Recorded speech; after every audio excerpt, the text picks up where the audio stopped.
Young tiger, man of masses NTR, Koratala Shiva కాంబినేషన్లో తెరకెక్కుతున్న cinema Devara. Final year leg of shooting స్టేజ్లో ఉన్న దేవర సినిమా నెక్స్ట్ పోస్ట్ ప్రొడక్షన్ జరుపుకోవడానికి ready అయింది. అన్ని వర్క్స్ కంప్లీట్ చేసుకుని దేవర సినిమా ఏప్రిల్ 5న రిలీజ్ చేయడానికి మేకర్స్ ప్రిపేర్ అయి ఉన్నారు.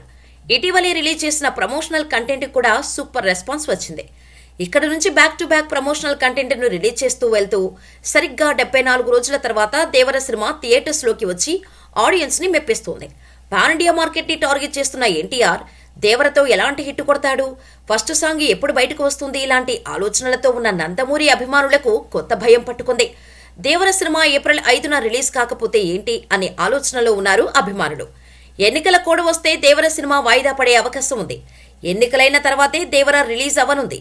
ఒకవేళ దేవర సినిమా ఎన్నికల కోడ్ కారణంగా డిలే అయితే ఈ డేటును క్యాష్ చేసుకోవడానికి the family star cinema ready అవుతోంది. విజయ్ దేవరకొండ, మృణాల్ జంటగా నటించిన ఈ సినిమా సంక్రాంతికే రిలీజ్ కావాల్సి ఉంది కానీ వాయిదా పడింది. ఇప్పుడు ఏప్రిల్ 5న దేవర రిలీజ్ కాకుంటే ఆ డేటుపై ఖర్చు వేయడానికి the family star cinema ready అవుతోంది. దీనికన్నా ముందు మార్చ్ 30నే DJ Tillu square cinema theatres లోకి రానుంది. ఒకవేళ దేవర రిలీజ్ అయితే మాత్రం ఈ రెండు థియేటర్స్ లోకి ఆ డేటుకు వచ్చే అవకాశమే లేదు. మరి దేవర ఎప్పుడు ఆడియన్స్ ముందుకు వస్తాడు అనేది చూడాలి.